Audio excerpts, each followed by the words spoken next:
Assalamualaikum teman-teman, seperti biasa sebelum mulai Mimin mendoakan semoga teman-teman semua selalu dalam keadaan sehat walafiat. Oke, kali ini kita akan melanjutkan Martial Master versi novel bagian 1598. Bagi yang baru bergabung, selamat bergabung, dan bagi yang belum subscribe dulu lah agar Mimin tambah semangat lagi nih bikin videonya. Oke, kalau sudah kita langsung masuk ke isi ceritanya.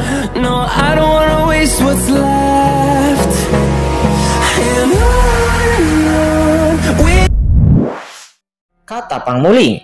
Namun mendengar semua itu, Kaisar Heiyu hanya bisa merutkan kening. Perasaan bahwa ada sesuatu yang salah masih melekat dan tidak pernah hilang di hatinya. Dirinya baru saja hendak bertanya lagi ketika dirinya melihat wajah Kinchen menjadi gelap. Oke, berhenti bicara omong kosong. Bunuh Tuan Yuandao ini terlebih dahulu, kata Kinchen. Setelah Kinchen mengatakan itu, sosok Kinchen bergoyang dan tiba-tiba dirinya berubah menjadi cahaya pedang dan menghilang. Boom! Cahaya pedang yang tak terhitung jumlahnya muncul di sekitar tubuh Tuan Yuandao dalam sekejap. Cahaya pedang gelap ini langsung menyatu dengan pedang raksasa kegelapan yang mencapai langit dan tiba-tiba menghantam Tuan Yuandao dengan pedang. Sial, hancurkan! Tuan Yuandao memegang dua jalan, dirinya tersapu keluar dari serangan Raja Iblis Molau dan juga Kinchen. Dirinya telah terluka sebelumnya dan sekarang dirinya segera jatuh di bawah serangan Kinchen. Tidak bisa, aku tidak bisa lagi ada di sini. Tuan Yuandao sosoknya terguncang dan dia tiba-tiba mengeluarkan sebuah rune kuno yang muncul di tangannya. Meskipun aku tidak tahu apa situasi spesifiknya, namun aku harus segera pergi dari sini terlebih dahulu. Ingin pergi? Apakah kamu pikir kamu bisa pergi? Kata Kinchen musdingin. Segera pedangnya menebas dan ada banyak udara pedang gelap kekosongan secara instan menyerbu ke arah Tuan Yuandao. Di saat yang bersamaan, serangan Tuan Yuandao langsung saja bertabrakan dengan cahaya pedang yang dilepaskan oleh Kinchen. Duar, duar. Suara serangan yang bertabrakan pun bergema. Dan kemudian, rune itu dihancurkan oleh cahaya pedang Kinchen sedikit demi sedikit. Untuk sesaat, Tuan Yuandao hanya merasa seperti dirinya telah terjebak di dalam sebuah lumpur dan dirinya hampir sulit untuk bisa bergerak. Orang ini memiliki pencapaian ruang yang sangat kuat, kata Tuan Yuandao. Ekspresinya berubah dan dia tidak bisa menahan kemarahan di dalam hatinya. Namun entah bagaimana, dirinya selalu merasa bahwa napas Kinchen tidaklah tajam dan tampaknya kultivasi Kinchen juga tidaklah tinggi, dan bahkan samar-samar itu membuat perasaan bahwa Tuan Yuandao bahwa lawannya ini tidak pernah mencapai ranah transendensi. Akan tetapi sekarang Tuan Yuandao benar-benar meninggalkan pikirannya tersebut karena efektivitas pertempuran seperti itu, penindasan seperti itu, bukanlah hantu bahwa pihak lain bukanlah orang yang memiliki kekuatan sangat tinggi. Aku tidak bisa terus seperti ini, kata Tuan Yuandao. Dirinya meraung. Segera rune-rune kuno pada matanya segera muncul secara instan pada kekosongan. Boom! Rune kuno yang tak terhitung jumlahnya di tubuh Tuan Yuandao disemprotkan. Rantai ini tergerak dengan gila-gilaan seolah-olah seekor ular sanca dengan kepala terus-menerus mengenai batas ruang yang dibentuk oleh Kinchen untuk merobek pengekangan ruang Kinchen. Duar. Suara kusam terdengar dan Kinchen terus-menerus diguncang oleh batas spasial yang dikeluarkan oleh Tuan Yuandao dan itu menjadi semakin berat. Hati-hati, ini adalah mata Shinto milik Tuan Yuandao. Itu adalah kekuatan supernatural bakatnya yang unik. Anda dapat melihat semua hal untuk dijalankan dan dari inkarnasi kosmik. Pada saat ini, suara Raja Iblis Molau tiba-tiba bergema di benak Kinchen. Mata Shinto, kata Kinchen. Kinchen merutkan kening dan pada jantung di alisnya mata penciptaan juga diam-diam dikeluarkan. Boom! Di depan mata Kinchen, semua adegan tiba-tiba berubah dan jejak gerak ular raksasa rune yang tak terhitung jumlahnya yang dikeluarkan oleh Tuan Yuandao benar-benar ditangkap oleh mata Kinchen. Terlepas dari penghalang ruang dan ular raksasa rune yang menyerang ular raksasa itu, Kinchen dapat menangkapnya tepat waktu dan memblokirnya. Akibatnya, Tuan Yuandao menangkap kekurangan penghalang ruang operasional Kinchen sambil menangkap jalan penghalang ruang. Sementara Kinchen menangkap jalan ofensif Tuan Yuandao. Dan Kinchen tidak akan kalah dari siapapun. Brengsek. Merasakan kendala yang semakin kuat di sekitarnya, Tuan Yuandao benar-benar berubah warna. Memikirkan hal ini, ada 7 manik-manik biru yang tiba-tiba muncul di tangan Tuan Yuandao. Tuan Yuandao memandang 7 manik-manik biru di tangannya itu dan dirinya tidak ragu untuk menyemprotkannya langsung dengan darahnya, dan itu dirangsang oleh esensi darahnya dan duar. Sementara 7 manik-manik guntur ini berputar, pusaran gemuruh terbentuk dengan cepat di tengah 7 lambang tersebut yang terus-menerus melakukan pemboman. Dengan pemboman ini, ketika ular rantai yang tak terhitung jumlahnya itu berkumpul bersama, cahaya guntur yang luar biasa telah membentuk naga guntur yang besar dan duar. Meskipun manik-manik guntur yang dikeluarkan oleh Tuan Yuandao ini dapat merobek celah penghalang ruang, akan tetapi Tuan Yuandao menyemprotkan esensi darah di tempat di bawah ular besar ini. Dia tergesa-gesa untuk keluar dari pengekangan ruang kincen dan secara langsung ingin melesat pergi ke tanah pinggiran kekacauan. Melihat itu, Raja Iblis Molau tiba-tiba ekspresinya berubah, wajahnya benar-benar berubah drastis.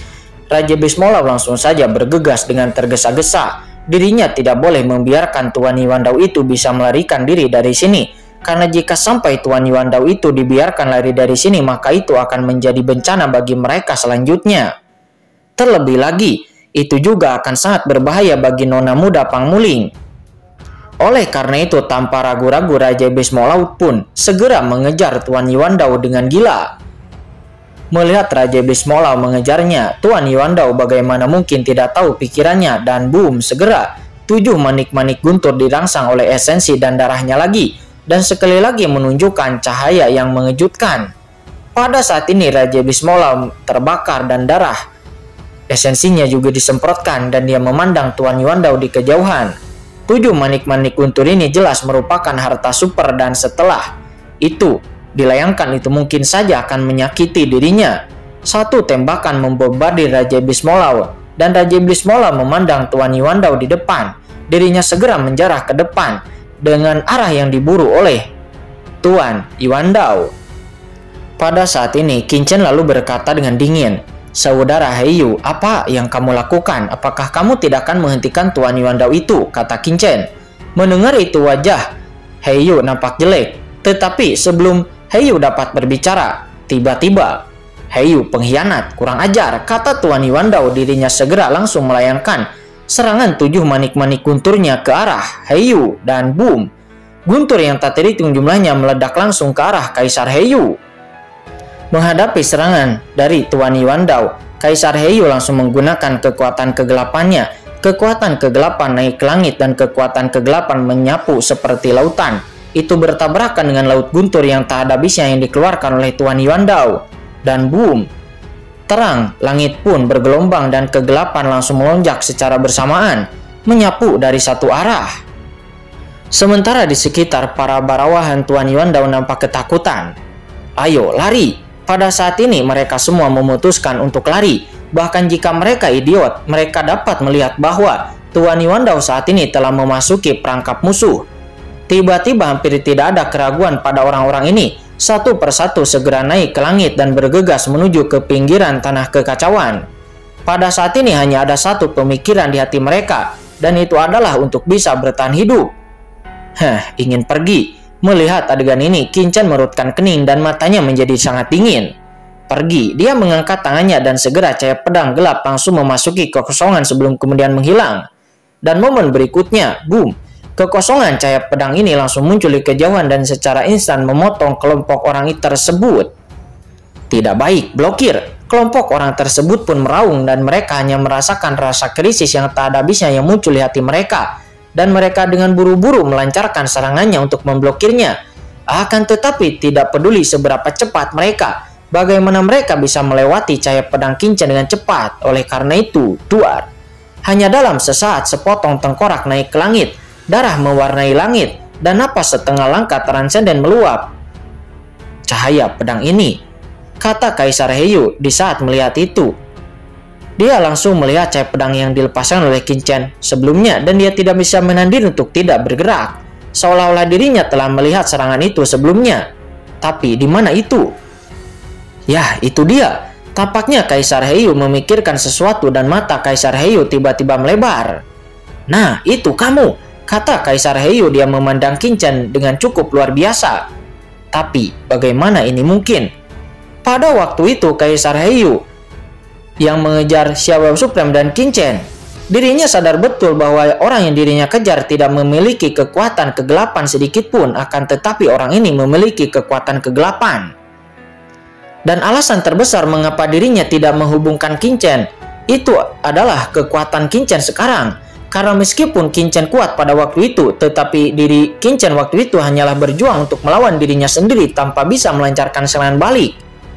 Tetapi sebelumnya di sini kekuatannya diungkapkan oleh Qin Chen benar-benar lebih kuat daripada Master setengah langkah transenden, dan ditambah kontrol luang yang bahkan di atas sebagian besar ahli transenden. Inilah sebabnya Heiyu tidak pernah meragukan Qin Chen. Sampai sekarang dirinya melihat energi pedang yang dikeluarkan oleh Qin Chen, dan kedua sosok anak yang dirinya kejar waktu itu hampir sama persis dengan serangan pedang yang sebelumnya dilepaskan oleh orang ini. Tidak mungkin, bagaimana ini mungkin? Kata Kaisar Heiyu, dirinya meraung dengan gila dan dirinya tidak bisa mengerti semua yang dilihatnya. Ini hanya terjadi beberapa bulan, tetapi itu sudah bertambah kuat seperti itu. Hanya beberapa bulan yang singkat, tetapi orang ini telah mampu untuk melawan seorang ahli transendensi.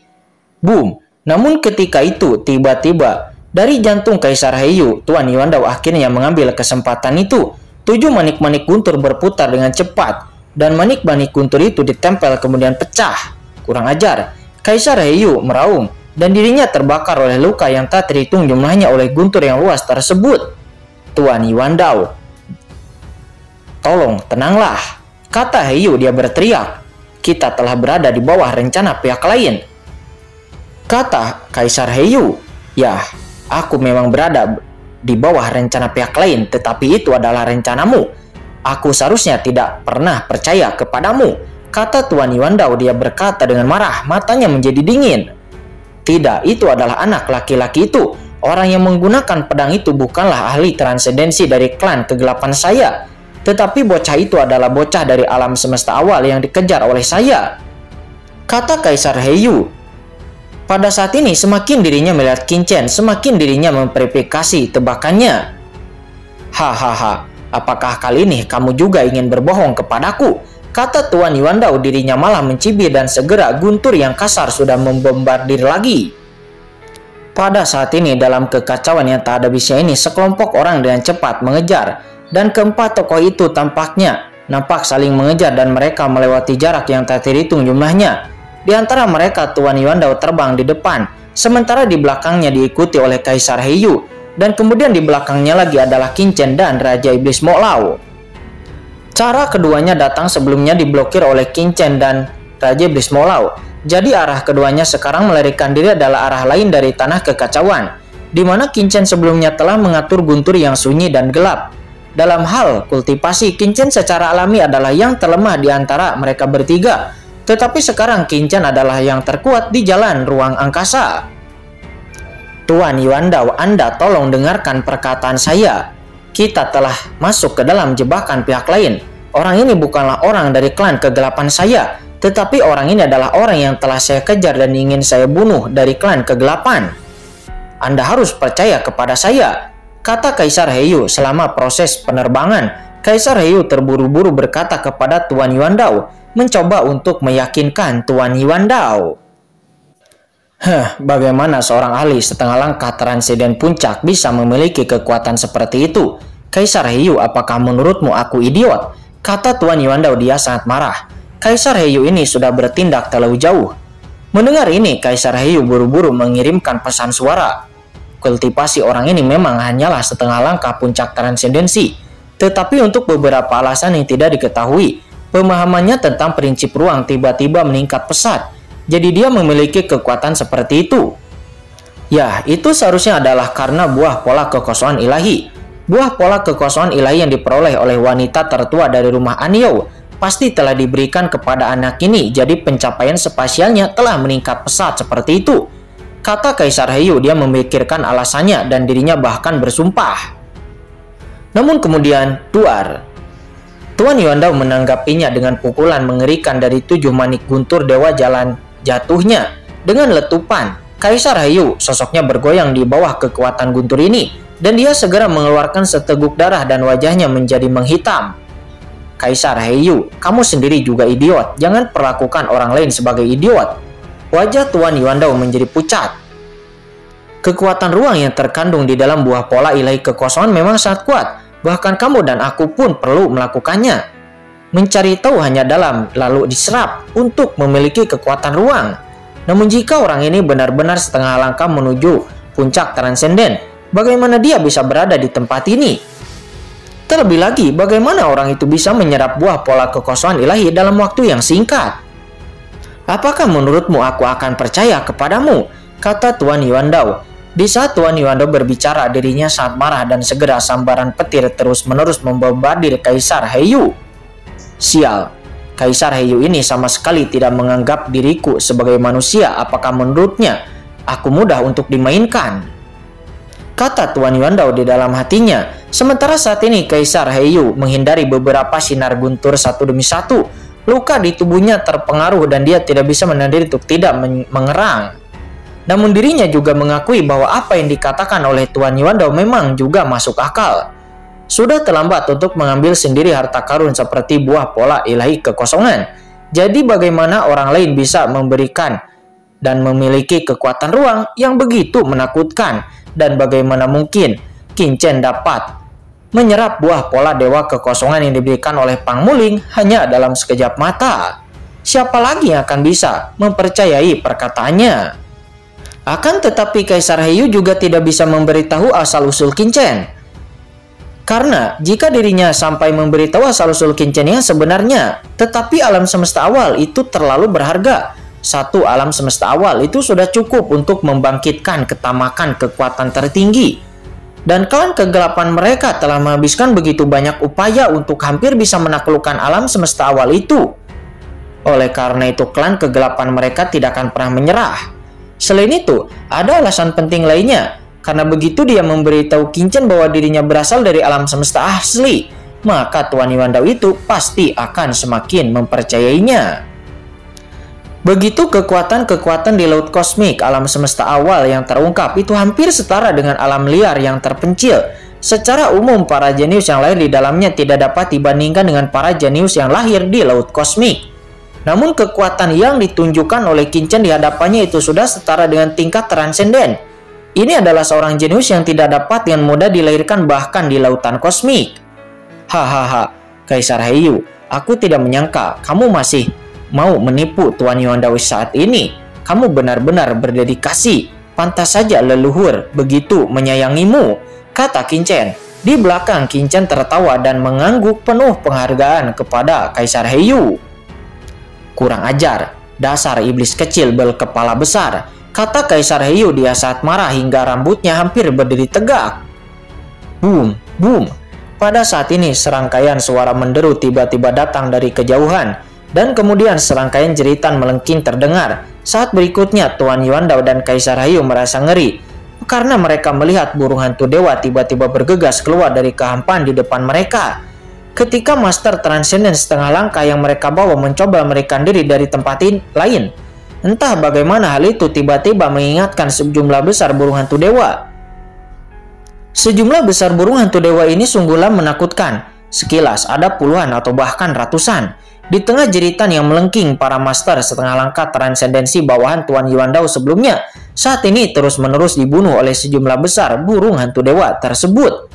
Tanpa bantuan dari master di ranah transenden, para master setengah langkah transenden umumnya hanya memiliki sedikit perlawanan di bawah serangan dari burung hantu dewa. Beberapa burung hantu dewa yang setelah membunuh master setengah langkah transenden, mereka langsung mengarahkan pandangan tajam mereka ke arah Tuan Yuandao dan yang lainnya. Segera burung hantu dewa mengepakkan sayapnya dan dengan cepat mengepung mereka. Sial, sial. Raja Iblis Moklau, bukankah kamu seharusnya membunuh mereka semua? Apakah kamu tidak takut burung hantu dewa itu akan mengepungmu?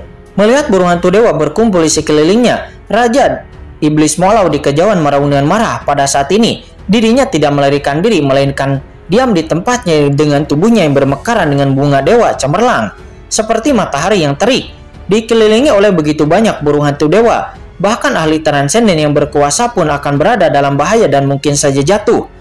Dan terus-menerus melarikan diri itu bukanlah suatu pilihan. Jika lebih banyak burung hantu dewa yang tertarik, maka itu akan menjadi lebih berbahaya.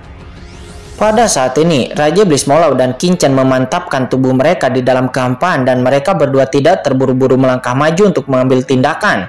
Sementara di sampingnya, Raja Iblis Molau tidak bisa untuk tidak melihat ke arah Kincen. Orang yang dipilih oleh wanita muda ini benar-benar menakutkan. Dirinya tidak tahu metode apa yang dirinya gunakan untuk mengasingkan Tuan Yuandao dan Kaisar Heiyu dan menjadikan Tuan Yuandao menjadi target burung hantu dewa.